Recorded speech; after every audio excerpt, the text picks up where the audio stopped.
Looking back, I should have seen the warning signs. They were all there, like bright red flags flapping in a hurricane, but I was too blinded by love, or what I thought was love, to notice them. My girlfriend Melissa and I had been together for just over 3 years when things began to change. We'd met during our senior year of college, started dating seriously after graduation, and had been living together in a cozy one-bedroom apartment for the past 18 months. Our relationship wasn't perfect, none are, but it felt solid. We had similar goals, compatible personalities, and the kind of comfortable rhythm that develops when two people genuinely enjoy building a life together. The first change was subtle, an increase in girls' nights out with her coworkers from the marketing agency where she worked. I didn't think much of it initially. Melissa had always been more social than me, and I was happy she had formed friendships with her colleagues. If anything, I encouraged it, seeing it as a healthy part of her professional development. "You sure you don't mind if I go out with the team tonight?" she'd ask on a Friday afternoon. "Amber just landed the Spencer account, and we're celebrating at Vantage." "Of course not," I'd reply. "Have fun. Say hi to everyone for me." My laid-back attitude continued even as these nights out grew more frequent, stretching later into the evening. Occasionally, she'd come home at 2 a.m., slightly tipsy, smelling of cigarettes despite having quit smoking years ago. When I'd ask about her night, she'd give vague responses about just the usual before rushing to shower. Again, I brushed these off. Relationships require trust, right? And I trusted Melissa completely. Then came the weekend. It started with an announcement on a Wednesday evening as we were making dinner together. "So, the girls are planning a weekend trip to Tahoe," Melissa mentioned casually, chopping vegetables with more focus than the task required. "A little cabin retreat thing. It would be next weekend, Friday to Sunday." "Sounds fun," I said, stirring the pasta sauce. "Who all is going?" "Oh, you know, the usual crew. Amber, Jess, Kayla, Tasha," she replied, not quite meeting my eyes. "Just us girls unwinding. It's been a stressful quarter." Something in her tone made me look up from the stove. "Everything okay? You seem a little off." "Yeah, totally fine," she said quickly, too quickly. "Just tired. It's been a long week already." I nodded, accepting her explanation. But that little seed of unease had been planted. Over the next week, Melissa seemed distracted, constantly checking her phone and stepping into another room to take calls. When I'd ask who it was, she'd say just work stuff or the girls finalizing details for the trip. I told myself I was being paranoid, that this was what happened when couples lived together for a while. You started noticing patterns that had always been there. The Friday of the Tahoe trip arrived. I drove Melissa to Amber's house, where the group was gathering before heading out. "Have an amazing time," I said as she grabbed her overnight bag from the back seat. "Text me when you get there safely." "Will do," she replied, giving me a quick peck on the lips. "Don't forget to water the plants, and please remember to put a new garbage bag in after you take out the trash." "Yes, ma'am," I smiled. "I think I can manage for 2 days without burning the place down." She laughed, that infectious sound I'd fallen in love with, and for a moment, all my concerns seemed ridiculous. This was Melissa, my Melissa. Of course everything was fine. Except when I glanced in my rearview mirror as I drove away, I noticed there were no other cars in Amber's driveway. No sign of the other girls who were supposedly gathering for this trip. I pushed the observation aside. Maybe they were being picked up. Maybe they were inside already. Maybe. That weekend passed slowly. Melissa's texts were sporadic and brief, just enough to let me know she was alive but not enough for any real conversation. The few photos she sent showed her and the girls lounging by a fireplace, drinks in hand, carefully posed in ways that revealed little of their surroundings. When Sunday evening came and I picked her up from Amber's, Melissa seemed different, subdued, almost melancholy, despite insisting she'd had a wonderful time. "Did something happen on the trip?" I asked as we drove home. "You seem a bit off." "Just tired," she said, staring out the window. "You know how it is after a weekend away. The post-vacation blues." I accepted her explanation, but the unease I'd felt before the trip had grown into something I couldn't ignore. Still, I said nothing. What was I supposed to say? "I have a feeling you're lying to me, but I have absolutely no proof." That's not how healthy relationships work. Life resumed its normal pace. Melissa went to work, I went to my job as a software developer. We had dinner together most nights, watched our favorite shows, made plans for the future. But something had shifted, almost imperceptibly. The space between us on the couch seemed wider somehow. Our conversations felt more like scripts we were reading than genuine interactions. About 6 weeks after the Tahoe trip, I came home to find Melissa sitting on our bathroom floor, her face pale. "What's wrong? Are you sick?" I rushed to her side, concerned. She looked up at me, eyes swimming with tears. "I'm pregnant." The world stopped for a moment. We hadn't been trying for a baby, but we weren't exactly careful either. We'd discussed children in vague someday terms but had never set a timeline. "Wow," I said, my mind racing to process this information. That's huge news." "I know," she whispered. "I'm still in shock." "How do you feel about it?" I asked carefully. "Scared. Excited. Overwhelmed." She wiped her eyes. "What about you?" I sat down beside her on the cold tile floor. "All of those things. But mostly, I think I'm happy. I mean, it's earlier than we planned, but we always said we wanted kids eventually, right?" Relief flooded her face. "So you're okay with this? With having a baby?" "I think I am," I said, surprising myself with how true it felt. "We'll figure it out together." She threw her arms around me, sobbing into my shoulder. I held her, stroking her hair, trying to ignore the small voice in the back of my mind that was attempting to do some very basic math about timelines and weekend trips to Tahoe. The next few months passed in a blur of doctor's appointments, pregnancy books, and nursery planning. Melissa's morning sickness was severe, so I took on more household responsibilities, bringing her tea and crackers in bed on the worst days. Her parents were thrilled about becoming grandparents, and my mom started knitting baby blankets immediately. Externally, we were the perfect expectant couple. But internally, I couldn't shake my doubts. The timing lined up too perfectly with that Tahoe weekend. And there were other small things. Melissa seemed unusually anxious about the 20-week ultrasound, particularly when the technician mentioned being able to make predictions about the baby's features. She became evasive when I asked about her medical history for the doctor's forms. She was oddly specific about wanting a closed adoption if anything happened to both of us, rather than having our families raise the child. None of these things alone meant anything. Together, they formed a pattern I couldn't ignore. One night, around the 6-month mark, I finally worked up the courage to ask the question that had been haunting me. "Melissa," I began carefully as we lay in bed, her pregnancy pillow creating a barrier between us, "I need to ask you something, and I need you to be honest with me." She turned to face me, her expression guarded. "What is it? That weekend in Tahoe, was it really a girls' trip?" Her eyes widened slightly before her face settled into a look of indignation. "Are you seriously asking me that? Now? When I'm carrying our child? I can't believe you would question me like this," she continued, tears forming. "After everything we've been through together. Do you know how hurtful that is?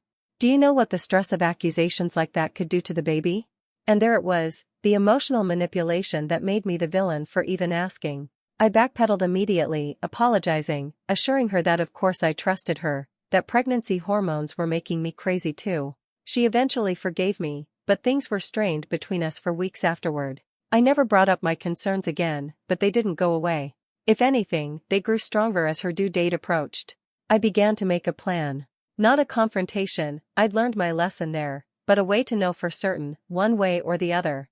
I researched prenatal paternity tests but discovered they were expensive, somewhat invasive, and would be impossible to hide from Melissa. So I decided to wait until the baby was born. A simple cheek swab, sent to a lab, and I would have my answer. Was this a violation of trust? Absolutely. Was it something I ever imagined doing in a relationship? Never. But I couldn't shake the feeling that I was already being deceived, and I needed to know the truth before committing to raising a child that might not be mine. Melissa went into labor 3 days before her due date. 12 hours later, we welcomed a baby girl into the world, Olivia Grace, 7 pounds, 4 ounces, with a head of dark hair and blue eyes, which, I knew from my research, most newborns have regardless of what color they'll eventually become. Holding Olivia for the first time was a transcendent experience. Looking down at her tiny face, I felt an overwhelming surge of love and protectiveness that I hadn't anticipated. In that moment, it didn't matter whose DNA she carried, I was already completely devoted to her. But the question remained, gnawing at me even as I performed the role of ecstatic new father for the hospital staff, for our families, for Melissa. 3 days after we brought Olivia home, I managed to collect the samples needed for the paternity test, a simple cheek swab from the baby during a diaper change, and one from myself. I mailed them off to a lab that promised results within a week. That week was the longest of my life. I vacillated between guilt for my suspicion, certainty that I was being paranoid, and dread that my worst fears would be confirmed. Meanwhile, Melissa and I settled into the exhausting routine of new parenthood, midnight feedings, diaper changes, taking shifts so the other could sleep. The email arrived on a Tuesday afternoon while Melissa was napping with the baby. "Your results are ready," read the subject line. My heart pounding, I clicked to open the attached PDF. Probability of paternity, 0%. I stared at the screen, the words blurring as tears filled my eyes. Even though I'd suspected it, having scientific confirmation was like a physical blow. I wasn't Olivia's biological father. The Tahoe weekend hadn't been a girl's trip. Melissa had been lying to me for months, allowing me to prepare for and welcome a child that wasn't mine, never once giving me the opportunity to make an informed decision about my own life. I closed the laptop and walked out onto our small balcony, gulping in the fresh air as I tried to process what this meant. What should I do now? Confront Melissa immediately? Wait until she was more recovered from childbirth? Try to identify the real father? Leave? As I stood there contemplating my shattered future, my phone buzzed with a text from Melissa's mom, bringing dinner over at 6. Can't wait to see my precious granddaughter again. Her parents had been incredible since Olivia's birth, bringing meals, helping with household tasks, gushing over how the baby had the family chin and her daddy's nose. They didn't deserve to be caught in this mess, but they were, we all were. I made a decision then. I wouldn't confront Melissa privately, giving her the opportunity to construct more lies or manipulate the narrative. The truth needed to come out, completely and irrevocably, with witnesses who could provide support for everyone involved, including Olivia, who was the true innocent in all of this. When Melissa's parents arrived that evening, I greeted them warmly, accepting the casserole and the excited hugs.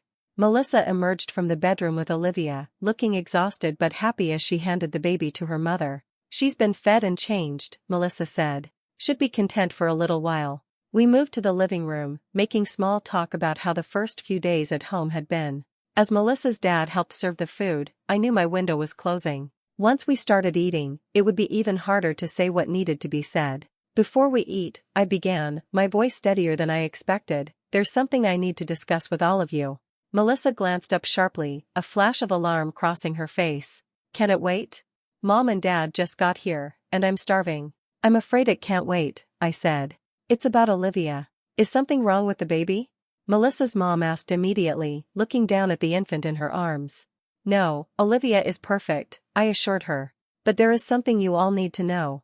I took a deep breath. I received the results of a paternity test today. I am not Olivia's biological father. The silence that followed was deafening. Melissa's face drained of color, her mother gasped, and her father stood frozen, plate in hand. "What are you talking about?" Melissa finally whispered.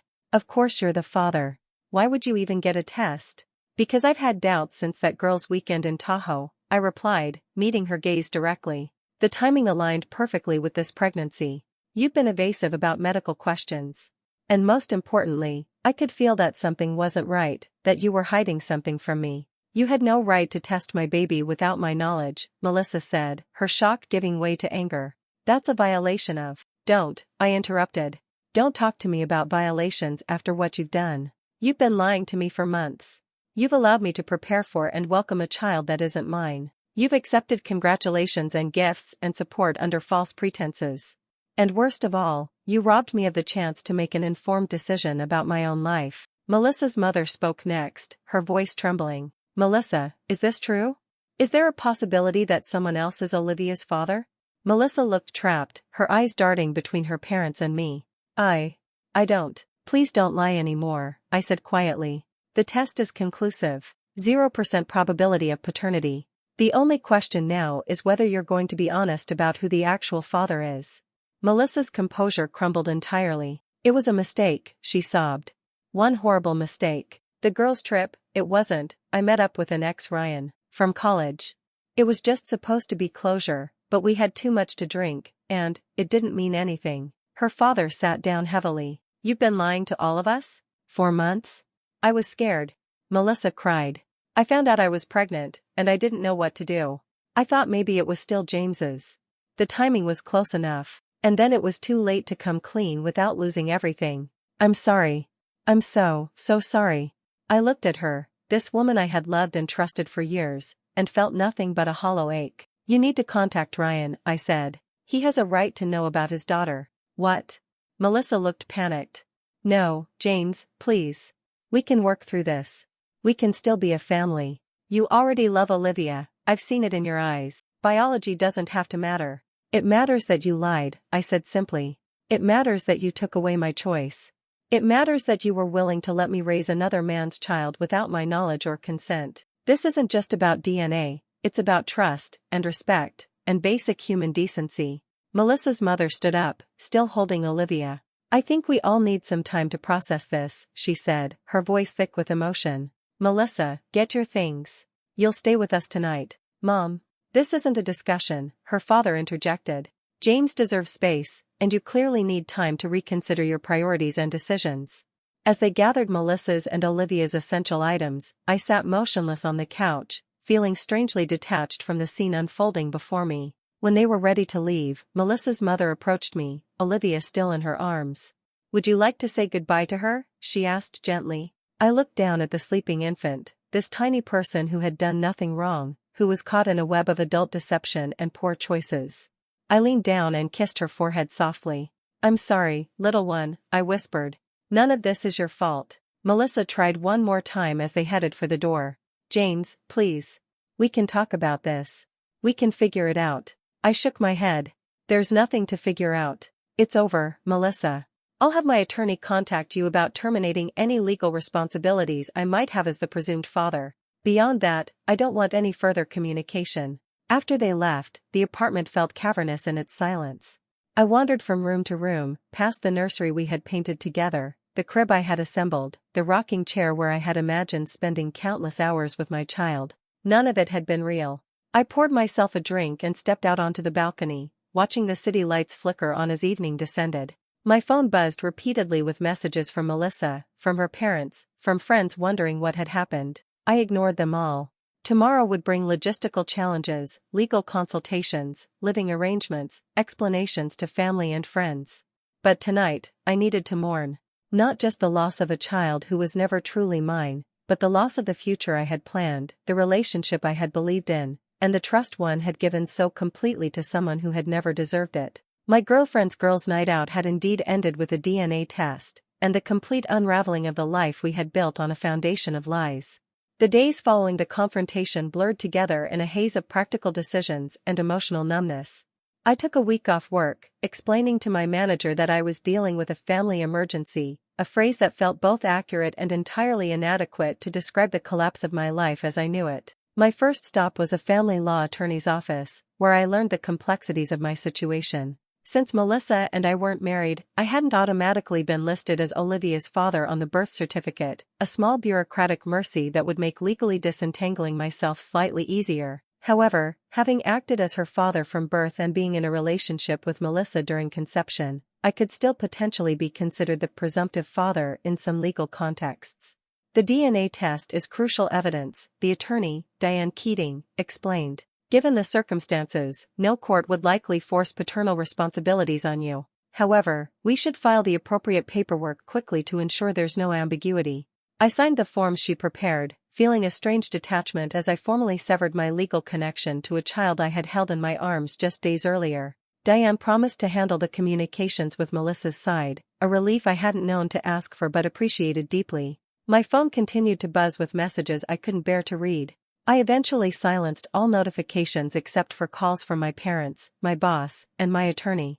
The rest of the world could wait until I found my footing again. By the end of that first week, I had secured a month-to-month lease on a small furnished apartment across town. The thought of continuing to live in the space Melissa and I had shared, surrounded by evidence of our life together and preparations for a child that wasn't mine, was unbearable. I packed only what I absolutely needed: clothes, personal documents, my computer, and a few sentimental items that predated my relationship with Melissa. As I was loading the last box into my car, our neighbor Mrs. Finnegan approached, her face lined with concern. James, dear, is everything all right? I haven't seen Melissa and the baby for days, and now you're packing up boxes. I hesitated, unsure how to respond. The full truth seemed too raw, too private to share with a well-meaning neighbor. But the situation would become obvious eventually, and Mrs. Finnegan had always been kind to us. Melissa and I have separated, I said simply. She and Olivia are staying with her parents for now. Mrs. Finnegan's face fell. Oh, I'm so sorry to hear that. These early days with a newborn can be terribly stressful on a relationship. Perhaps once things settle. It's not the baby stress, I interrupted gently. There were significant trust issues that couldn't be resolved. Understanding dawned in her eyes. I see, she said, placing a weathered hand on my arm. Well, you take care of yourself, James. Sometimes the kindest people get the worst treatment, and it's never fair. I thanked her and finished loading my car, wondering how many more of these conversations I would have to endure in the coming weeks. How many times would I need to decide how much truth to share, how to explain the inexplicable collapse of what everyone had perceived as a happy relationship. My new apartment was sterile in its impersonality, beige walls, generic furniture, no history or memories embedded in its spaces. It was exactly what I needed, a blank canvas where I could begin to rebuild some semblance of normalcy without constant reminders of what I had lost. On my first night there, I finally worked up the courage to read some of the messages that had accumulated on my phone. I started with one from my mother, who had called several times but respected my request for space when I briefly explained the situation. James, we're here whenever you're ready to talk. No pressure, no timeline. Just know that we love you and support you completely. Whatever you need, whenever you need it. Her unconditional support brought the first tears I'd allowed myself since the confrontation. I responded with a simple thank you and a promise to call soon. Next, I read a message from Todd, my closest friend since college, who had been Melissa's friend too. Hey man, Melissa's mom called looking for you, sounding pretty frantic. Said something major happened and they're worried about you. What's going on? Call me. I sent him a brief summary of the situation, knowing he deserved the truth but not having the emotional energy for a lengthy explanation. His response came almost immediately. Holy shit. I'm coming over. Send me your address. And I'm bringing beer. I hesitated before sharing my new address. Part of me wanted to maintain my isolation, to lick my wounds in private. But another part recognized the danger in complete withdrawal. I sent him the address, then continued scrolling through messages. There were several from Melissa, each more desperate than the last. James, please talk to me. We need to discuss this rationally. I know I messed up terribly but we can work through this. Please give me a chance to explain. You can't just disappear like this. We have responsibilities to discuss. At least tell me where you are so I know you're safe. The last message, sent just hours ago, took a different tone. My lawyer will be contacting yours. I never thought you would abandon your daughter like this, DNA or not. Olivia deserves better. The attempt to guilt me ignited a flash of anger that cut through my emotional fog. I typed and deleted several responses before settling on nothing at all. She didn't deserve any explanation from me, and engaging would only provide her with the attention and drama she seemed to crave. The messages from her parents were more complex. Her father's was brief and dignified. James, I respect your need for space and understand your decision completely. I apologize for my daughter's deception and the pain it has caused you. If you ever want to talk, my door is open. Her mother's was longer, more emotional, and centered primarily on Olivia. I know you must be devastated, and you have every right to be. But please consider that Olivia is innocent in all this. She's already bonded with you. In just days, you became her father in all the ways that truly matter. Biology isn't everything. Please don't make any permanent decisions while you're hurting. Take time to think about what Olivia means to you, separate from Melissa's betrayal. I closed the message without responding. The appeal to my attachment to Olivia felt manipulative, though perhaps well-intentioned. Of course I knew Olivia was innocent. Of course I had felt a connection to her. But continuing in her life would mean maintaining a connection to Melissa and her lies, a prospect that seemed impossible in that moment. Todd arrived an hour later with a six-pack and takeout from my favorite burger place. He took one look at my sparse apartment and whistled low. Jesus, man. This is depressing. It's temporary, I said, accepting the beer he offered. Just until I figure out next steps. We sat at the small kitchen table, and I filled in the details I'd left out of my text. Todd listened without interrupting, his expression cycling through shock, anger, and sympathy. I can't believe she did this, he said when I finished. I mean, I knew Melissa could be a bit self-centered sometimes, but this is next-level deception. You saw something off about her?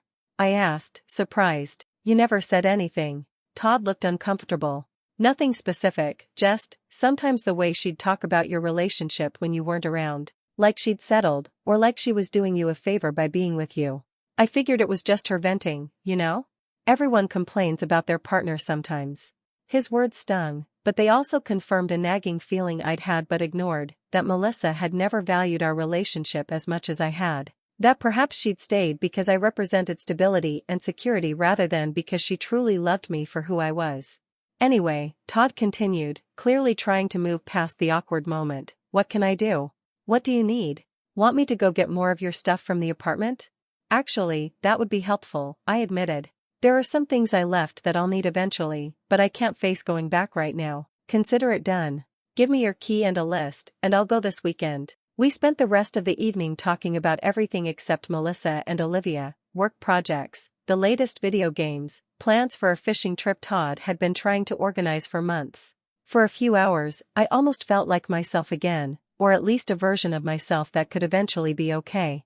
After Todd left, I sat on the generic sofa in my temporary home and allowed myself to think about Olivia. In the brief days I had known her, she had completely captured my heart. I had memorized the perfect roundness of her head, the tiny wrinkle between her eyebrows when she was about to cry, the way her entire hand could wrap around just my index finger. Was I abandoning her, as Melissa claimed? Or was I making the only sane choice available to me, given the circumstances? I genuinely didn't know. All I knew was that every time I pictured Olivia's face, I also saw Melissa's deception, and the pain was too acute to separate the two. The next morning, I received an email from my attorney with an update. Melissa had indeed retained legal counsel, but they were not contesting the DNA evidence or my petition to be removed as the presumptive father. However, they had requested a meeting between all parties to discuss ongoing relationship considerations. I replied asking for clarification, and Diane called me almost immediately. It's not about legal responsibilities, she explained. From what I understand, Melissa is hoping to discuss the possibility of you maintaining some role in Olivia's life, despite the circumstances. That's not happening, I said firmly. A clean break is the only way forward here. I understand and will communicate that clearly, Diane assured me. However, I should mention that her attorney indicated they've located Olivia's biological father, and he has expressed interest in being involved. This information hit me unexpectedly hard. The abstract idea of Olivia's real father suddenly had a concrete reality, a person who would now occupy the role I had prepared for, the man whose DNA Olivia carried. Good, I said, struggling to keep my voice steady. That's good for Olivia. Are you sure you don't want to at least hear what they're proposing?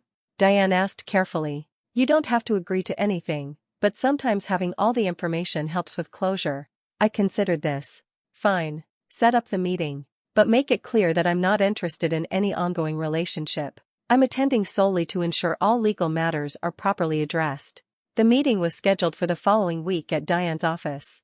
I spent the intervening days trying to establish some routine in my new life, returning to work, where my colleagues tactfully avoided asking about my sudden change in circumstances, going for long runs that left me physically exhausted enough to sleep, and systematically sorting through the belongings Todd had retrieved from my old apartment, keeping only what still felt like mine. When the day of the meeting arrived, I dressed carefully in my most professional attire, armor against the emotional impact of seeing Melissa again. Diane had arranged for us to arrive first, so I was already seated in the conference room when Melissa entered with her attorney, a serious-looking woman in her 50s. Melissa looked terrible, pale, with dark circles under her eyes, her hair pulled back in a messy ponytail. She carried a diaper bag but not Olivia, which I found oddly disappointing despite my insistence that I wanted no further contact with either of them. James, she said softly, making a move as if to approach me before her attorney subtly guided her to the opposite side of the table. I nodded in acknowledgement but said nothing. Thank you all for meeting today, Melissa's attorney began once everyone was seated. I'm Veronica Wells, representing Melissa Moore. We appreciate the opportunity to discuss some sensitive matters face-to-face rather than through formal correspondence.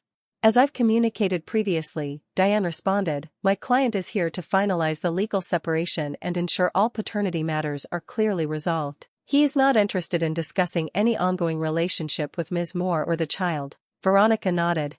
We understand Mr. Hayes's position. However, we believe it's important to present all options before final decisions are made. Go ahead, I said, wanting to get this over with. Melissa took a deep breath. James, I know what I did was unforgivable. I betrayed your trust in the worst possible way, and I understand why you want nothing to do with me. I remained silent, waiting for her to continue. But Olivia is innocent in all this, she went on, her voice trembling. She's only known you as her father, even if it was just for a few days. And I've seen how you looked at her, with real love. DNA doesn't make a father. Love and choice do. Love and choice based on truth, I corrected. You robbed me of the opportunity to make an informed choice. I know, she acknowledged, tears forming.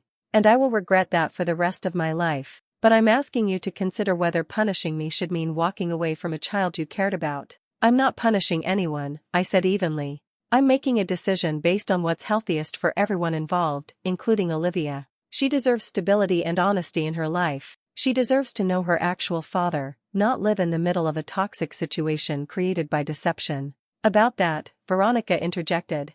As your attorney may have mentioned, we have located and contacted Olivia's biological father, Ryan Matheson. He has acknowledged paternity and expressed interest in being involved in her life. Good, I said. That's as it should be. The thing is, Melissa said hesitantly, Ryan isn't interested in full-time parenting. He's willing to provide financial support and occasional visits, but he's currently focused on his career and isn't in a position to be a primary caregiver. That's unfortunate for Olivia, but it doesn't change my position, I replied, though I felt a twinge of sadness for the child caught in this situation. What we're proposing, Veronica continued, is that you consider maintaining some relationship with Olivia, not as a legal parent or financial provider, but as a stable figure in her life. Perhaps occasional visits, at your convenience and comfort level. I looked at them incredulously. You want me to be what, exactly? The backup dad? The convenient male role model who steps in when the biological father isn't available or interested? That's not what we're saying, Melissa protested. We're just suggesting that cutting all ties completely might not be necessary. Let me be perfectly clear, I said, looking directly at Melissa for the first time. The moment you decided to lie about Olivia's paternity, you made this outcome inevitable. You can't deceive someone into parenthood and then act surprised when they're unwilling to maintain the role after discovering the truth. But, no, I interrupted. There's no scenario where I continue in Olivia's life while maintaining my mental health and self-respect. The relationship you're proposing would be fundamentally unhealthy for everyone involved, especially Olivia. Children sense tension and conflict, even when adults think they're hiding it. She deserves better than that. The room fell silent. Even the attorneys seemed unsure how to proceed after my definitive statement. What about your things at the apartment? Melissa finally asked, changing tactics. And the furniture we bought together? The lease is in both our names until December. Todd has already collected the personal items I need, I replied. As for furniture and household items, keep whatever you want. I'll transfer the lease to your name if you're staying, or we can break it early and split any penalties. I don't care about stuff. And financially? Veronica asked. You've shared expenses for some time. There's the matter of the joint account, shared credit cards. I've already closed the joint account and transferred half the balance to Melissa's personal account, I said. I've removed myself from all shared credit cards and paid my portion of the current balances. If there are specific expenses you feel need to be addressed, I'm happy to review them. That won't be necessary, Veronica said after a quick glance at Melissa. It seems you've been more than fair regarding financial matters. I have no interest in punitive actions or protracted conflict, I explained. I just want a clean, complete break so we can all move forward separately. And what will you tell people? Melissa asked, a note of panic entering her voice. About why we separated? About Olivia? The question revealed what might be her true concern, her reputation, her image, how others would perceive her actions. I have no intention of broadcasting the situation, I said coldly, but I won't lie to protect your reputation either. If asked directly, I'll tell the truth, that a paternity test confirmed I'm not Olivia's father. How people interpret that is not my concern. Melissa paled further. My parents, they're devastated. My mom can barely look at me. That's between you and them, I replied, unmoved. Your choices have consequences beyond just our relationship. The meeting concluded shortly after, with the attorneys agreeing to finalize the necessary paperwork to formally establish that I had no legal relationship to or responsibility for Olivia. As we stood to leave, Melissa made one last attempt. James, I really am sorry. Not just for getting caught, but for everything. I never meant to hurt you like this. I looked at her, this woman I had loved and planned a future with, and felt nothing but a distant sadness. The problem, Melissa, is that you never considered how your actions would affect me at all. You thought only of yourself, and now we're all living with the fallout. Walking out of that office, I felt a strange lightness. The conversation had been difficult, but it had reinforced my conviction that I was making the right choice. A clean break was the only path forward that preserved my self-respect and offered Melissa and Olivia the opportunity to build an honest life. Over the next few weeks, I received periodic updates from Diane as the legal process concluded. Ryan Matheson had officially acknowledged paternity and agreed to both financial support and limited visitation. Melissa had broken our lease and moved in with her parents temporarily while looking for a more affordable apartment. All ties that had bound us together were systematically being severed, one by one. The emotional process of separation was less straightforward. I found myself waking in the night, reaching for someone who wasn't there. I'd catch myself picking up my phone to text Melissa about something trivial, a funny incident at work, a movie she might like, before remembering our new reality.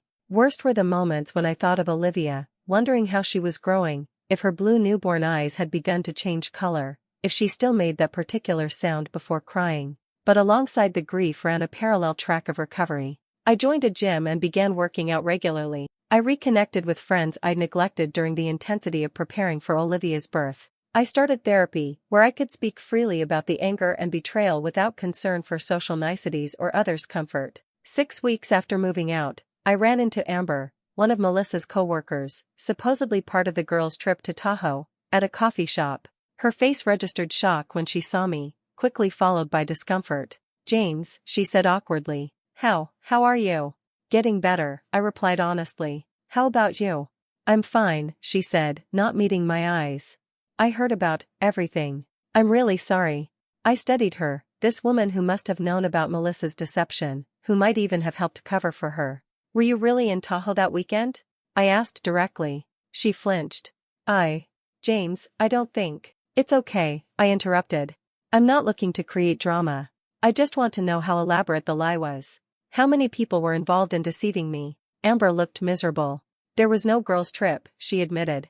"Melissa asked me to say I was with her if anyone asked, but I wasn't. None of us were." "Did you know she was meeting Ryan?"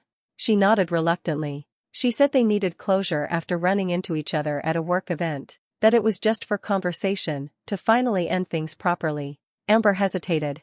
"I didn't know it would go beyond that. I never would have covered for her if I'd known." I wasn't sure I believed her, but it didn't really matter anymore. "Thanks for being honest," finally, I said, gathering my coffee to leave. "James," she called as I turned away. For what it's worth, Melissa's paying a high price for what she did. Most of us at work don't speak to her anymore, except about direct work issues. Her family is devastated, and she's struggling as a single mom with limited support from Ryan. "Actions have consequences," I said, the same words I'd used in the meeting with the attorneys. I didn't create this situation. As I walked away, I realized I felt no satisfaction in hearing about Melissa's difficulties. The knowledge that she was struggling didn't ease my pain or accelerate my healing. If anything, it made me sad for Olivia, caught in the middle of adult chaos she didn't create and couldn't understand. That evening, I sat on the balcony of my new apartment. I'd moved again, this time to a place I'd chosen and furnished myself, and made a decision. I would never return to my relationship with Melissa, and I couldn't be a father figure to Olivia under these circumstances.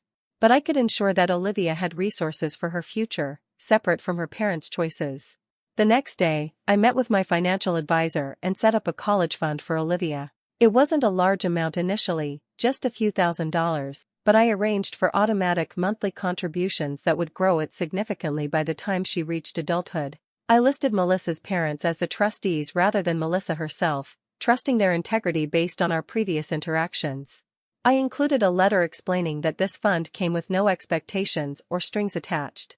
It was simply a gift to an innocent child who had briefly been in my life. I specified that Olivia should be told about the fund when she was old enough to understand, and that the full circumstances of its creation should be shared with her when appropriate. It wasn't forgiveness, exactly.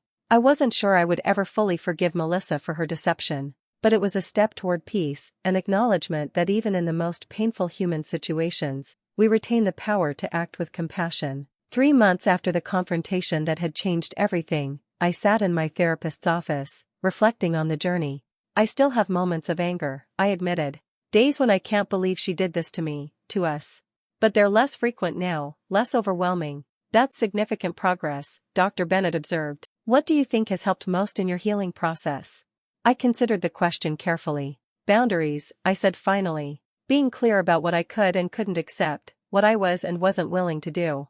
Not letting guilt or manipulation override my own needs. "And what about the future?" she asked. "How do you feel about relationships moving forward?" Cautious, I said honestly, but not closed off. What happened with Melissa was extreme, a perfect storm of deception and betrayal. I don't expect to encounter that exact situation again. Trust is always a risk, Dr. Bennett noted. But it's also necessary for meaningful connection. I know, I agreed. And I'm getting to a place where I think the potential reward might be worth the risk again. Not immediately, but someday. As I left the session and walked through the autumn afternoon, I felt the weight of recent months beginning to lift. My girlfriend's girls' night out had ended with a DNA test and the unraveling of the life we'd built together. But it had also forced me to discover my own strength, clarify my boundaries, and recommit to living with integrity, qualities that would serve me well in whatever came next. The future I'd planned with Melissa and Olivia was gone, replaced by uncertainty and new possibilities.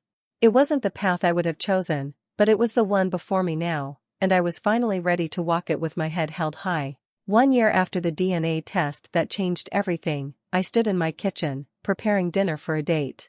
Not just any date, this was the third time I'd be seeing Elise, a pediatric physical therapist I'd met through a mutual friend. Our first 2 outings had been casual, coffee, then lunch, but tonight felt like crossing a threshold into something potentially more significant. The doorbell rang just as I was putting the finishing touches on the pasta dish I'd spent all afternoon perfecting.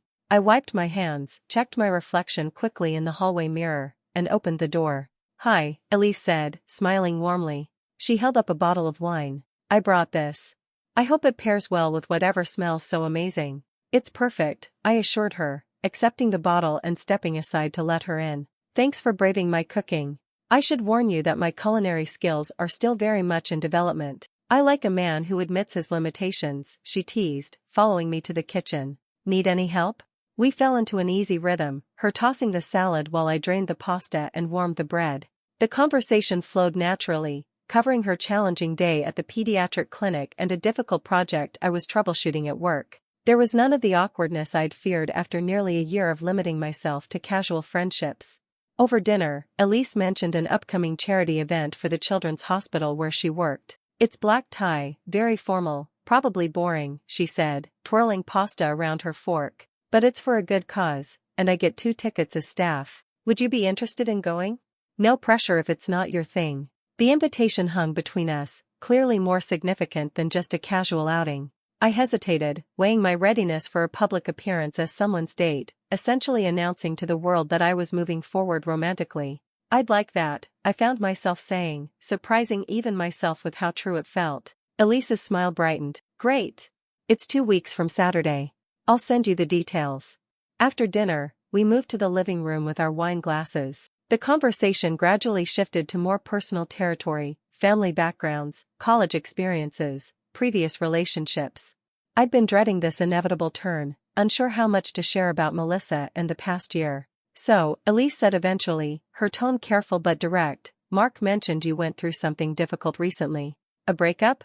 I took a deep breath. "Yes, though breakup doesn't quite capture it. My girlfriend of 3 years and I separated last year under complicated circumstances." Elise nodded, waiting for me to continue rather than pushing for details. "She got pregnant," I said, deciding honesty was the only viable approach. We were both shocked but eventually excited about it. Then after our daughter was born, I paused, correcting myself. After the baby was born, I discovered through a DNA test that I wasn't the biological father. My girlfriend had been unfaithful and hidden it from me for the entire pregnancy. Elise's expression shifted to one of genuine compassion. "James, I'm so sorry. That's an incredibly painful betrayal." "It was," I acknowledged. "It turned my whole life upside down for a while. But I've done a lot of work, therapy, rebuilding, creating a new normal, and I'm in a much better place now." "Thank you for telling me," she said, reaching over to briefly touch my hand. "That kind of honesty takes courage. I want to be clear," I added, "that I've processed most of this. I'm not carrying a ton of baggage into new relationships. But it did change me, and it's part of my story." "We all have stories," Elise said simply. "The important thing is that we learn from them." The rest of the evening continued with the same comfortable honesty. By the time Elise left with a gentle kiss that held promise for the future, I felt something I hadn't experienced in a long time: hope. Not just for this specific relationship, but for my capacity to trust and connect again. The charity gala arrived quickly. I rented a tuxedo, bought a new tie, and spent more time than I'd like to admit practicing how to fasten cufflinks. When I arrived to pick up Elise, the sight of her in an elegant emerald dress momentarily stole my breath. "You clean up very nicely, Mr. Hayes," she said approvingly as she reached up to straighten my already straight tie. "As do you, Dr. Campbell," I replied, offering my arm. "Shall we?" The event was held in the grand ballroom of a historic hotel downtown. Crystal chandeliers cast a warm glow over tables decorated with elaborate floral arrangements.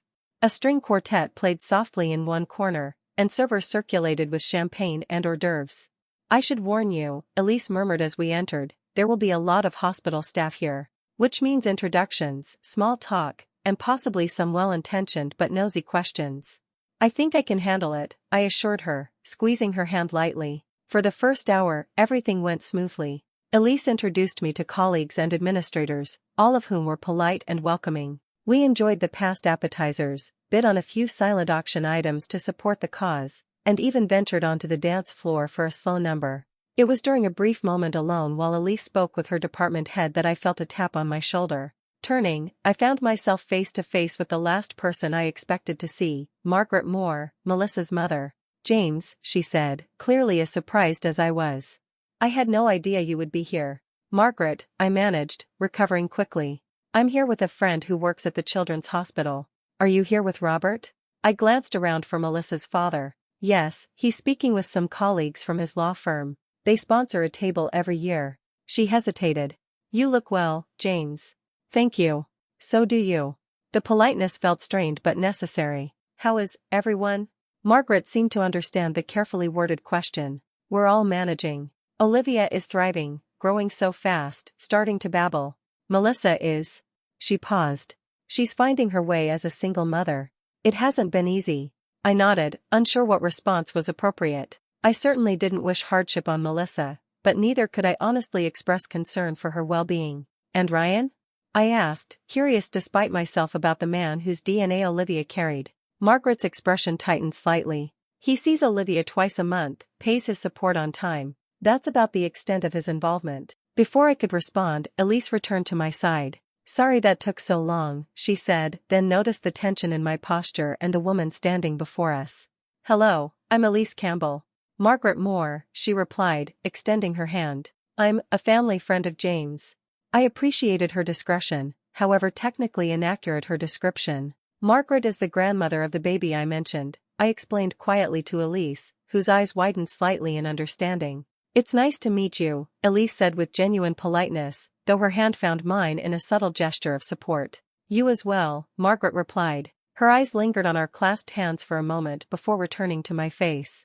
"James, I know this is unexpected and perhaps unwelcome, but there's something I'd like to discuss with you privately, if you would be willing. Perhaps we could step onto the terrace for a moment?" I glanced at Elise, who squeezed my hand. "Go ahead," she encouraged. "I'll get us some more champagne." Reluctantly, I followed Margaret through the French doors onto the terrace, which was largely empty due to the slight chill in the evening air. We found a quiet corner near a potted topiary. "I won't keep you long," Margaret began. "And I want to be clear that Melissa doesn't know I'm speaking with you. This isn't some orchestrated attempt at reconciliation."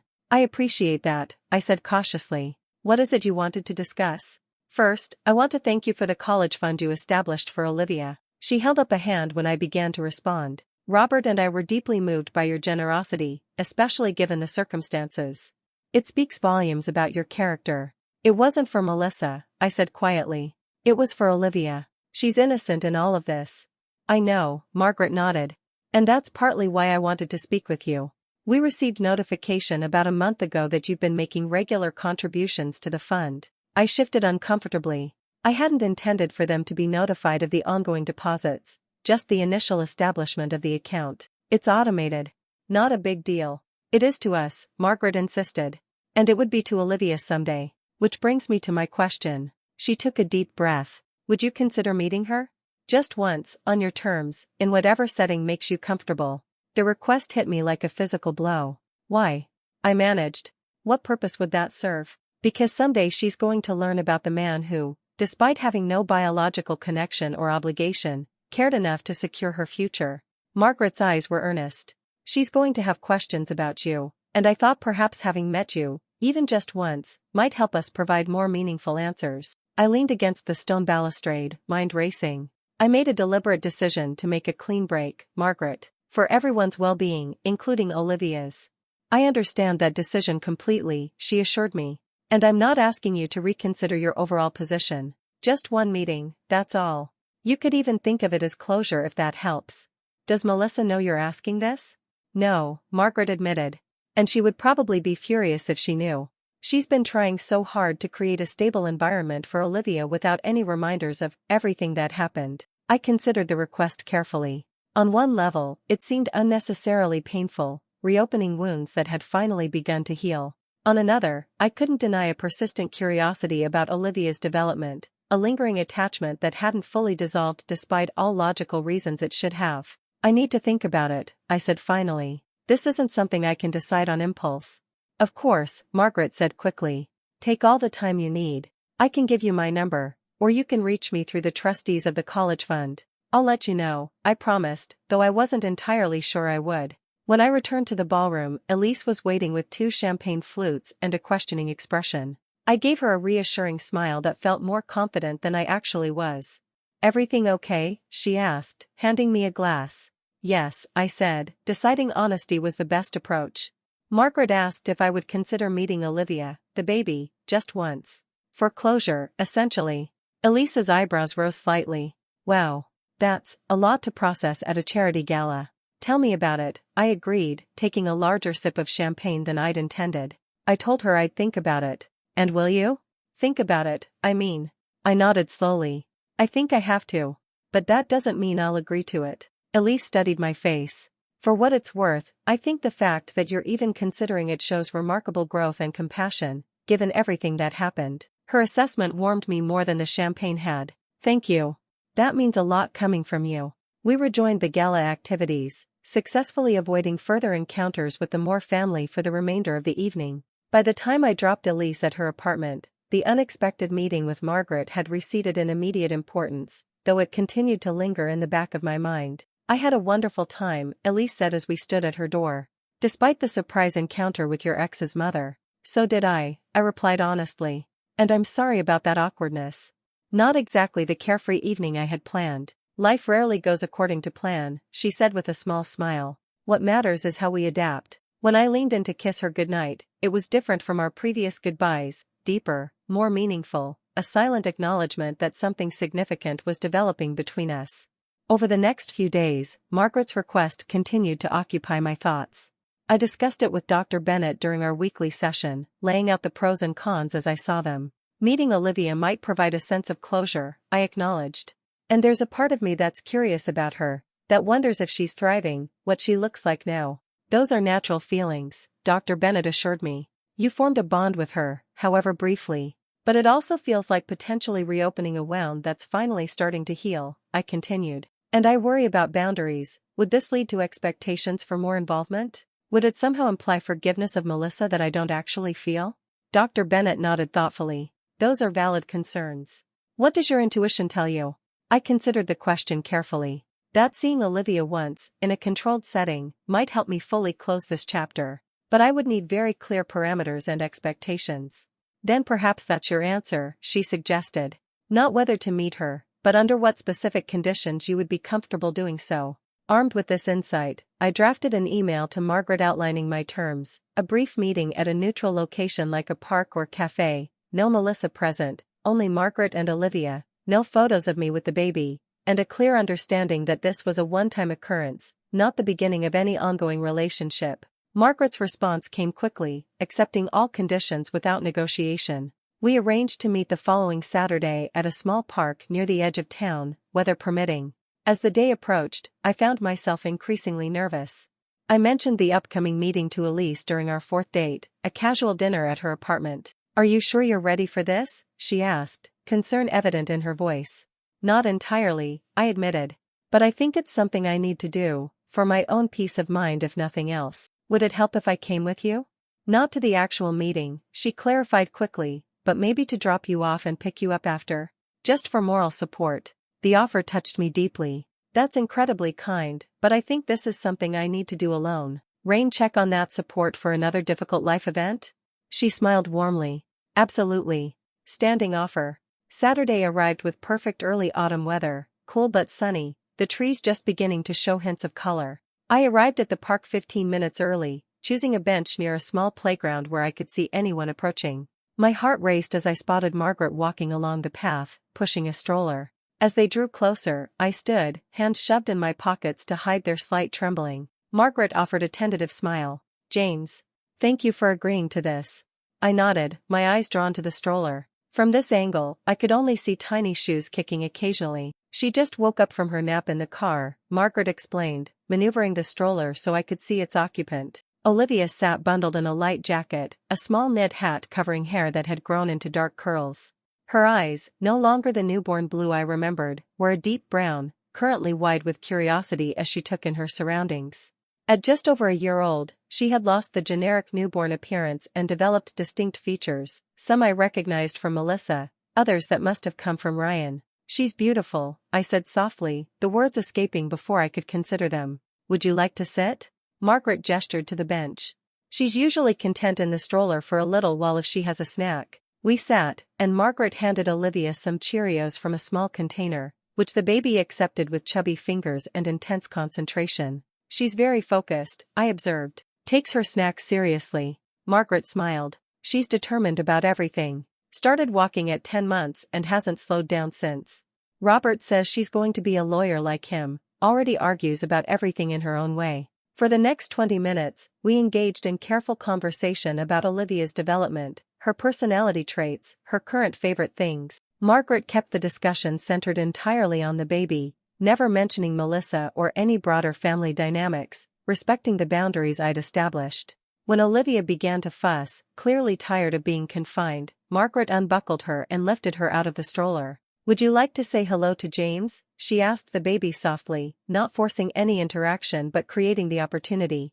Olivia regarded me solemnly from the safety of her grandmother's arms, neither fearful nor particularly interested. Just another adult in her world of constant new experiences and faces. "Hello, Olivia," I said, keeping my voice gentle. "It's nice to meet you."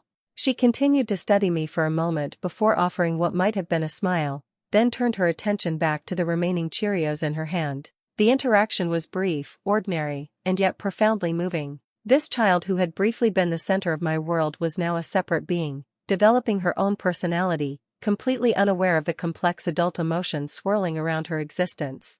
"Thank you for this," I said to Margaret as our meeting drew to its natural conclusion. "I know it wasn't a simple thing to arrange." "Thank you for being willing," she replied. "It means more than you know." As she prepared to leave, securing Olivia back in the stroller, Margaret hesitated. "James, I want you to know something. Robert and I will always consider you family, regardless of DNA or legal definitions. What you've done for Olivia with the college fund, and the grace with which you've handled this entire situation, it speaks volumes about who you are as a person." I wasn't sure how to respond to such genuine emotion from someone connected to the greatest pain I'd experienced. "Thank you," I managed. "Please take care of her." "We will," Margaret promised, her eyes glistening slightly. "All of us, in our own ways." I watched them leave, Margaret pushing the stroller along the winding park path until they disappeared from view. The expected pain was there, but it was accompanied by something unexpected, a sense of peace, of completion. I had met Olivia, seen that she was thriving, and could now fully release any lingering sense of responsibility or connection. That evening, I called Elise to tell her about the meeting. "How did it go?" she asked, concern evident in her voice. "Better than I expected," I admitted. "She's a beautiful child, happy, healthy, clearly well loved. And seeing her, it helped me realize that she'll be fine without me in her life, that the college fund is enough, more than enough, given the circumstances." "And how are you feeling now?"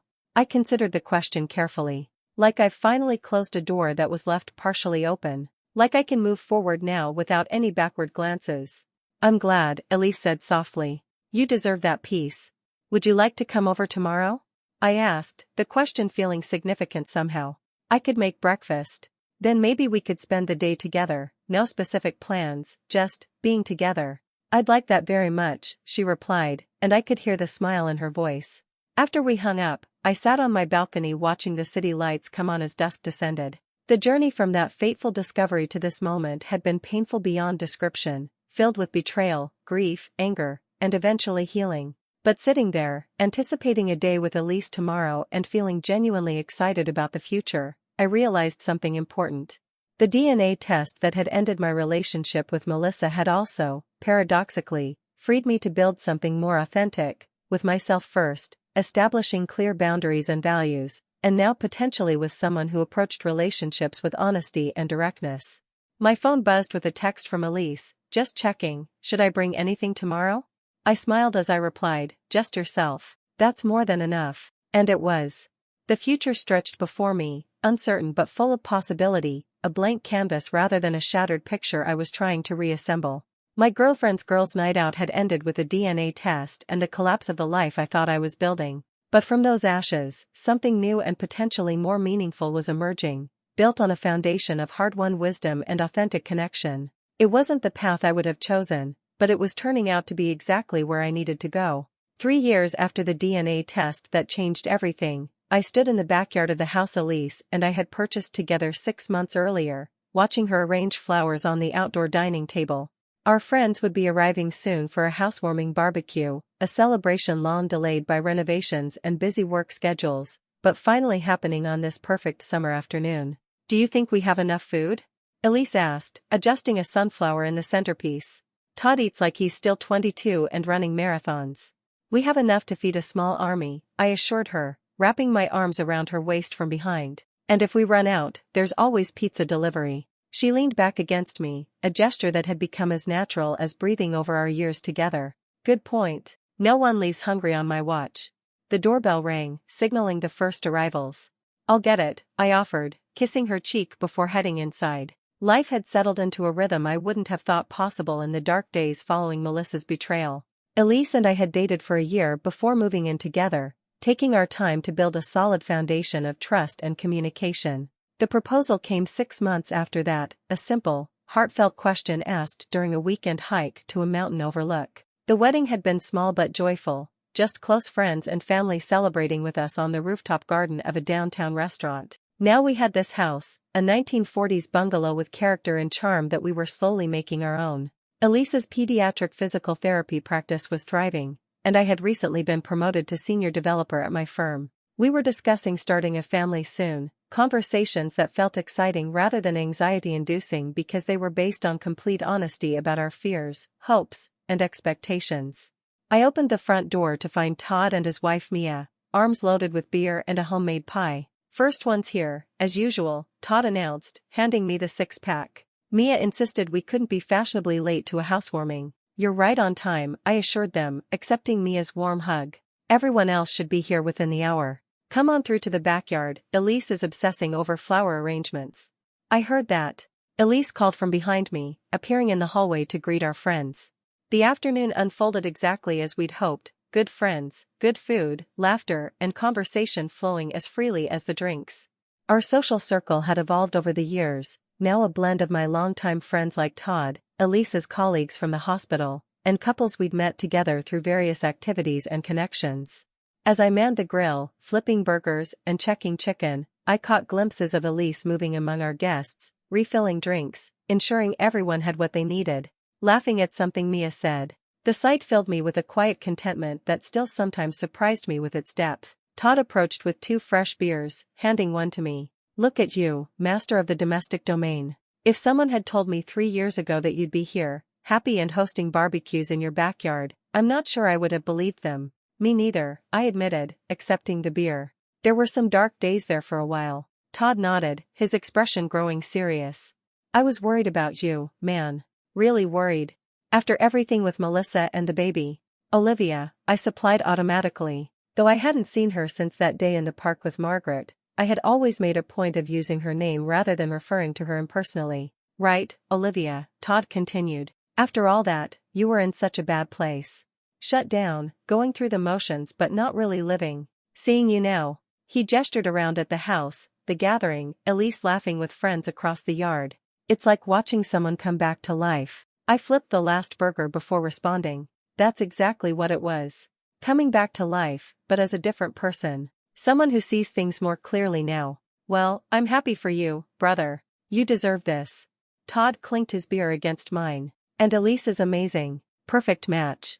She is, I agreed, looking over at my wife with appreciation. Not perfect, neither of us is, but perfect for me. As the afternoon transitioned to evening, guests gradually departed until only Todd and Mia remained, helping us clear the yard of paper plates and empty bottles.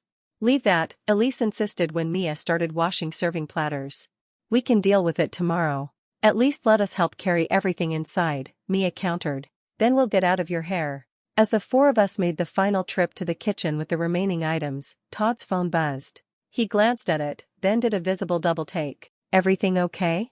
I asked, noticing his expression. Yeah, just unexpected news from an old contact. He hesitated, then added, actually, it might interest you. Remember Alex from accounting at your old firm?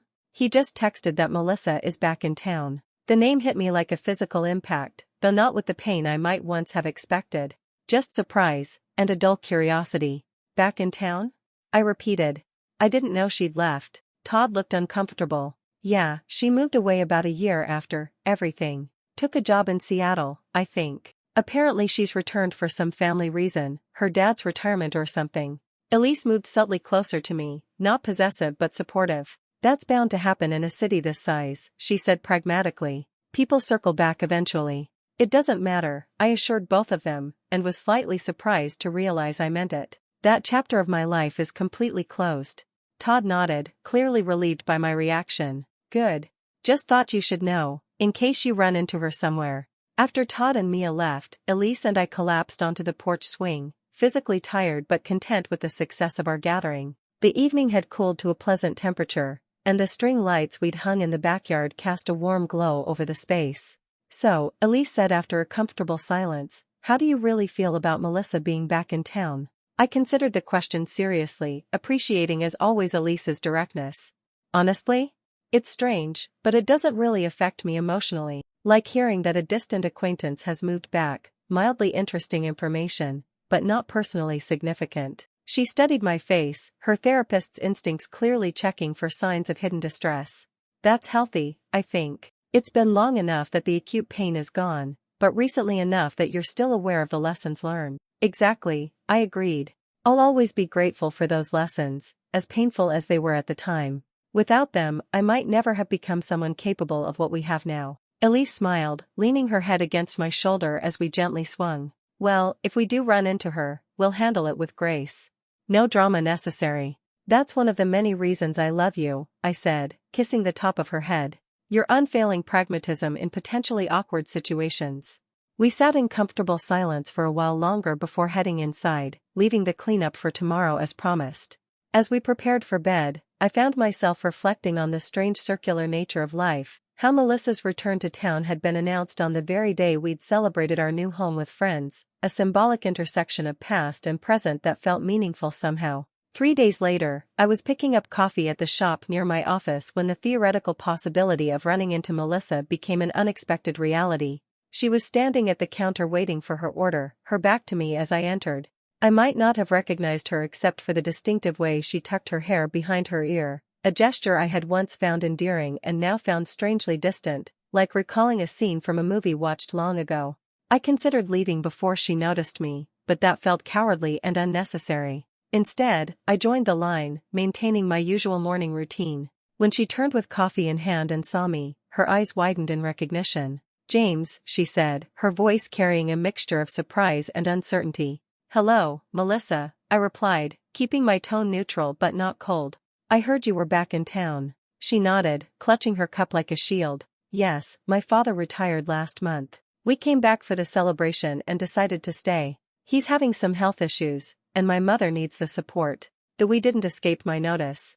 I'm sorry to hear about your father, I said sincerely. Robert had always been decent to me, especially in the aftermath of discovering Melissa's deception. Thank you. She hesitated, clearly struggling with how to navigate this unexpected encounter. You look well. I am well, I confirmed. Life has been good. I deliberately didn't ask about her situation, unwilling to open the door to a more personal conversation. She seemed to understand the boundary. I should let you get your coffee. It was good to see you, James. You too, I replied automatically, though without particular feeling. As she turned to leave, she paused. James? I know it's years too late, and it changes nothing, but I truly am sorry for what I did. The lies, the deception, all of it. There's no excuse, and I've had to live with the consequences every day since. The apology was unexpected, and I took a moment to consider my response. I appreciate you saying that, I said finally. And I hope you found some peace. She nodded, a sad smile briefly crossing her face. I'm working on it. Take care, James. As she left, I realized that the encounter had lacked the emotional charge I might once have expected. There was no anger, no lingering hurt, just a calm acknowledgement of a shared past and separate futures. It was, in its own way, the final confirmation of how completely I had moved beyond that chapter of my life. When I told Elise about the encounter that evening, she listened attentively, her expression thoughtful. How did it feel, seeing her in person after all this time? She asked. Surprisingly anticlimactic, I admitted. Like running into a distant relative, familiar but not emotionally significant. Did she mention Olivia? I shook my head. No, and I didn't ask. That would have crossed a boundary I'm not interested in crossing. Elise nodded understanding. Do you ever think about her? Olivia, I mean. It was a fair question, one we'd discussed before but not recently. Occasionally, I acknowledged. Usually around her birthday, or when I get the quarterly statements from her college fund. I wonder how she's doing, if she's happy, healthy. But not in a way that feels painful or unresolved. That makes sense, Elise said. She was part of your life, however briefly and under whatever circumstances. It's natural to have some ongoing curiosity about her well-being. The conversation shifted to other topics, but later that night, as Elise slept beside me, I found myself thinking about Melissa's apology. It had seemed genuine, an acknowledgement of wrongdoing without excuses or attempts to minimize the harm caused. While it changed nothing about the past, there was something meaningful in hearing her take responsibility after all this time. The following weekend, Elise and I were shopping at a farmer's market downtown when I spotted Margaret Moore at a produce stand, carefully selecting tomatoes. She was alone, focused on her task, and I had a brief internal debate about whether to approach her. Is that Melissa's mother? Elise asked quietly, following my gaze. Yes, I confirmed. Margaret. She's the one who arranged for me to meet Olivia that one time. Do you want to say hello? We can if you'd like, or we can go to a different section. I considered it briefly. Let's say hello. It would be more awkward to try avoiding her in a space this small. We approached the produce stand, and Margaret looked up just as we reached her. Recognition, followed by pleasant surprise, crossed her face. James, she said warmly. How lovely to see you. You too, Margaret. This is my wife, Elise. Margaret's smile widened as she shook Elise's hand. It's a pleasure to meet you. I've heard wonderful things about you from mutual acquaintances. This was news to me, but not entirely surprising given the interconnected nature of our social circles. How have you been? I asked. Busy but well, she replied. Robert's retirement has been an adjustment for both of us, and his heart condition requires some monitoring. But we're enjoying having more family time. I nodded understanding.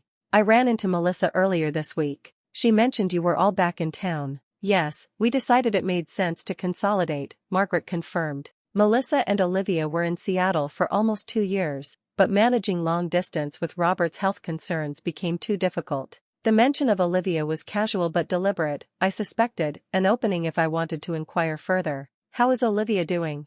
Elise asked, seamlessly taking the cue when I hesitated. Margaret's face softened with grandmotherly pride. She's wonderful. 4 years old now, in preschool, smart as a whip and opinionated about everything. She has quite the personality. That's great to hear, I said sincerely. Margaret seemed to debate something internally before speaking again. We're actually having a small birthday gathering for her next weekend. Nothing elaborate, just family and a few of her little friends from preschool. I know it's probably not something you'd be interested in attending, but I wanted to mention it. The invitation, however tentative, caught me off guard. That's very thoughtful, Margaret, but I think it would be confusing for Olivia and potentially awkward for everyone involved. Of course, she agreed quickly. I completely understand. She paused. I wanted you to know that you're still thought of fondly by our family, despite everything that happened. I appreciate that, I said, meaning it. Please give Robert my best wishes for his health. We parted with polite goodbyes, and Elise and I continued our shopping. After we'd moved a comfortable distance away, Elise squeezed my hand. You okay? She asked. Yes, I assured her. Just processing. It's strange to be reminded of how lives continue to unfold in parallel, Olivia growing up, Robert's health issues, Melissa moving away and back. All of it happening completely separate from my life, and yet connected by this thin thread of past involvement. That's a poetic way of looking at it, Elise observed. And very healthy, I think. Acknowledging the connection without feeling defined or constrained by it. Later that week, a card arrived in the mail, a formal invitation to Olivia's birthday party, with a handwritten note from Margaret. James, I understand completely if you prefer not to attend, but the invitation is sincere. Robert and I have always appreciated your generosity toward Olivia, and we wanted to extend the opportunity for you to see how she's thriving, if you're comfortable with that. No pressure, no expectations. Regardless of your decision, thank you for your continued contributions to her college fund. It means more than you know. Warmly, Margaret. I showed the invitation to Elise that evening, curious about her perspective. What do you think? I asked after she'd read it. Am I overthinking this? Should I just politely decline and move on? Elise considered the question thoughtfully. I don't think there's a right or wrong answer here. It's really about what feels healthy and appropriate for you. She paused. If you're asking my personal opinion, I think Margaret's intentions are genuinely good, not manipulative. But that doesn't mean attending is the right choice. I don't have any desire to reinsert myself into Olivia's life, I said, clarifying my own thoughts. That would be confusing for her and complicated for everyone. But there's a part of me that's curious, that wonders how she's doing beyond the vague updates I get occasionally. What if we sent a gift? Elise suggested. Something thoughtful that acknowledges her birthday without the potential complications of you attending in person? The suggestion felt right, a way to acknowledge the connection without overstepping boundaries or creating confusion. That's a perfect solution, I agreed. Would you help me pick something appropriate for a 4-year-old girl I barely know? Of course, Elise smiled. I work with kids her age every day. I have some ideas. The following weekend, instead of attending Olivia's party, Elise and I selected a set of high-quality art supplies suitable for a preschooler, along with several books about nature exploration. We included a simple card wishing Olivia a happy birthday, signed from both of us. I arranged for the package to be delivered to Margaret's home on the morning of the party. That evening, as Elise and I prepared dinner together, I received a text from Margaret. Olivia loved the art supplies and has already completed 3 masterpieces. The books were a perfect choice. She's been asking endless questions about butterflies. Thank you both for your thoughtfulness. If you'd like to see photos of her enjoying your gifts, I'd be happy to send them. I showed the message to Elise, who smiled. That was sweet of her to let you know. Do you want to see the photos? I considered the question carefully. Yes, I decided. I think that would be nice. When the photos arrived, they showed a dark-haired little girl with a gap-toothed smile, proudly displaying colorful abstract paintings and intently flipping through one of the books. There was no pain in seeing her, just a gentle acknowledgement of a connection that existed, however unconventional. She has Melissa's smile, Elise observed, looking over my shoulder. And her determination, I agreed, remembering the focused way Melissa would approach projects she cared about. Thank you for suggesting the gift. It was the perfect balance, acknowledging without overstepping. Elise wrapped her arms around me from behind. That's what we do, right? Find the healthy middle ground together. I turned to face her, struck once again by how fortunate I was to have found someone who understood nuance, who didn't see the world in black and white absolutes. Right. No drama, no extremes, just thoughtful navigation of complicated human situations. Speaking of complicated human situations, Elise said, her expression shifting to something more serious, there's something I've been wanting to talk to you about. That sounds ominous, I replied, only half joking. Not ominous, just significant. She took a deep breath. I've been thinking about the conversations we've had about starting a family, about potentially trying soon. My heart rate quickened. This was something we'd discussed in general terms but hadn't yet made concrete decisions about. And I think I'm ready, she said simply. If you are. The moment felt monumental, not just the decision itself, but the way it was being presented, honestly, directly, as a choice we would make together with full awareness and communication. I'm ready too, I said, surprised by the certainty I felt. Actually, I've been thinking about it a lot lately as well. Really? Elisa's face brightened. You're sure? Because we can wait longer if you have any reservations. No reservations, I assured her. Just awareness that it will change everything. In mostly wonderful but also challenging ways. That's why I love you, Elise said, cupping my face in her hands. You never pretend complex things are simple. As we sealed this new commitment with a kiss, I was struck by the stark contrast between this moment and the day Melissa had announced her pregnancy. Then, the news had been delivered amid deception, built on a foundation of lies. Now, we were choosing this path together, with complete honesty and shared purpose. 6 months later, as Elise and I sat in our doctor's office receiving confirmation of her pregnancy, that contrast was even more apparent. There was no shadow of doubt hanging over this moment, no questions about honesty or trust. Just two people, equally committed, embarking on a journey they had chosen together. "Everything looks perfect," Dr. Chen assured us, pointing to the ultrasound screen where a tiny heartbeat flickered. "Based on these measurements, you're about 8 weeks along. Due date should be early October." As we left the office, ultrasound photos in hand, Elise squeezed my fingers. "You're quiet. Overwhelmed?" "A little," I admitted. "But in the best possible way. Just taking it all in. This is really happening." "It really is," she confirmed, her free hand resting lightly on her still flat stomach. "Scared?" "Terrified," I said honestly. "But also more certain about this than I've ever been about anything." That evening, as we shared the news with our parents via video calls and received their excited congratulations, I felt a profound sense of rightness. This was how family should begin, with transparency, mutual choice, and genuine commitment. As our pregnancy progressed, we prepared thoughtfully, attending classes, reading books, creating a nursery in the smaller bedroom of our house. Elise continued working until her 8th month, scaling back her patient load gradually. I adjusted my schedule to accommodate appointments and made arrangements for paternity leave when the time came. Throughout this period, I had no direct contact with Melissa or the Moore family, though I occasionally received updates about Olivia through the quarterly statements from her college fund, which sometimes included brief notes from Margaret. These updates were factual and respectful of boundaries. Olivia had started kindergarten, she was taking ballet lessons, she had her mother's artistic talent. These communications existed in a carefully maintained separate compartment of my life, acknowledged but not central. My focus remained firmly on the future Elise and I were building together, on the child we would soon welcome. In the delivery room on a crisp October morning, holding Elise's hand as she brought our daughter into the world, I experienced a depth of emotion that defied description. When the nurse placed our daughter in my arms, this tiny, perfect being with Elise's nose and my chin, the journey that had led to this moment seemed not just worthwhile but necessary. "Hello, Natalie," I whispered to our daughter, using the name we had chosen together months earlier. "We've been waiting for you." Looking up at Elise, exhausted but radiant, I felt a surge of gratitude for everything, even the painful parts, that had brought me here. The betrayal that had once seemed like the end of everything had actually been the beginning of something far more authentic and meaningful. That evening, as Elise rested and I sat watching our daughter sleep in the hospital bassinet, I composed a message to Margaret Moore, the only member of that previous chapter with whom I maintained any contact. "Margaret, Elise and I welcomed our daughter, Natalie Grace, this morning. Both mother and baby are doing well.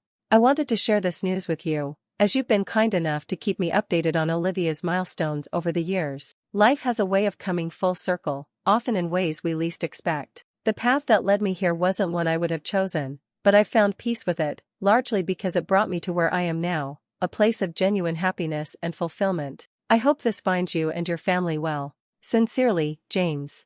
Margaret's response came the following day, a simple message of congratulations and good wishes for our growing family. There was no attempt to complicate the boundaries we had established, no suggestion of bringing the children together or creating connections beyond what was appropriate. Just a gracious acknowledgement from one parent to another, respecting the separate paths our lives had taken. As Natalie grew from newborn to infant to toddler, I occasionally reflected on the strange intersection of past and present. My commitment to maintaining Olivia's college fund never wavered, quarterly contributions continued automatically, a promise I had made and intended to keep regardless of the circumstances. But my life was firmly centered on the family Elise and I had created together, on raising Natalie with the honesty and integrity that had become our foundation. On Natalie's 3rd birthday, as our backyard filled with the cheerful chaos of toddlers and their parents, I found a quiet moment to observe the scene from a distance, Elise helping our daughter blow out candles on a butterfly-shaped cake, our parents taking photos, friends laughing and chatting over punch and snacks. This was the life I had built from the ashes of betrayal. Not perfect, no life truly is, but authentic, chosen with open eyes and honest hearts. The DNA test that had ended my relationship with Melissa had been painful beyond words at the time, but standing here now, watching my wife and daughter celebrate surrounded by genuine love and connection, I could finally see it for what it truly was, not just an ending, but the necessary beginning of something far more meaningful. My girlfriend's girls' night out had indeed ended with a DNA test. But the story that followed, my story, had continued beyond that moment of devastation, evolving into something I never could have anticipated in those dark days, a life built on lessons learned, boundaries respected, and love chosen with complete awareness of both its vulnerabilities and its strength. Looking back from this vantage point, I wouldn't change a thing, not the pain, not the loss, not the difficult journey of rebuilding. Every step had led me here, to this moment, to this family, to this life I had created not despite the betrayal but because of what it had taught me about what truly matters. "Daddy," Natalie called, spotting me across the yard. "Come. Cake time." As I rejoined my family, accepting the small sticky hand that reached for mine with complete trust, I knew with absolute certainty that I was exactly where I was meant to be.